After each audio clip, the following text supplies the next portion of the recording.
Күнделікті бетті күтпегендіктен пайда болатын майда әжімдермен күрескіңіз келе ме?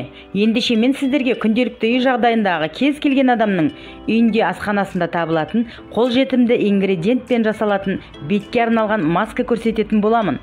Видеоны соңына дейін қараңыз. Ол үшін бізге бір жұмыртқаның ақуызы керек болады. Ақуызды бөлек, сарыуыздан бөлек деп аламыз.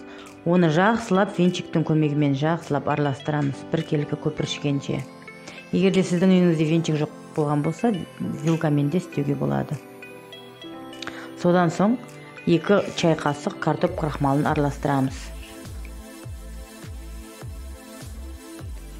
Яғни однородный масса дейміз ғой, сол сияқты біркелкі масса болғанша, түйіршігі жазылғанша жақсылап араластырамыз. Міне достар, біздің маскамыз дайын күнделікті.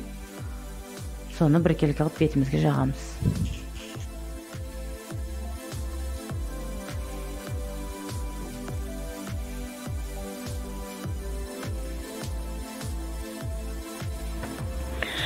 Видео ұнаған болса, подписаться батырмасын басып, қоңыраудың суретін бассаңыз, менің күнделікті пайдалы кеңестерімді жіберіп алмай көре аласыз.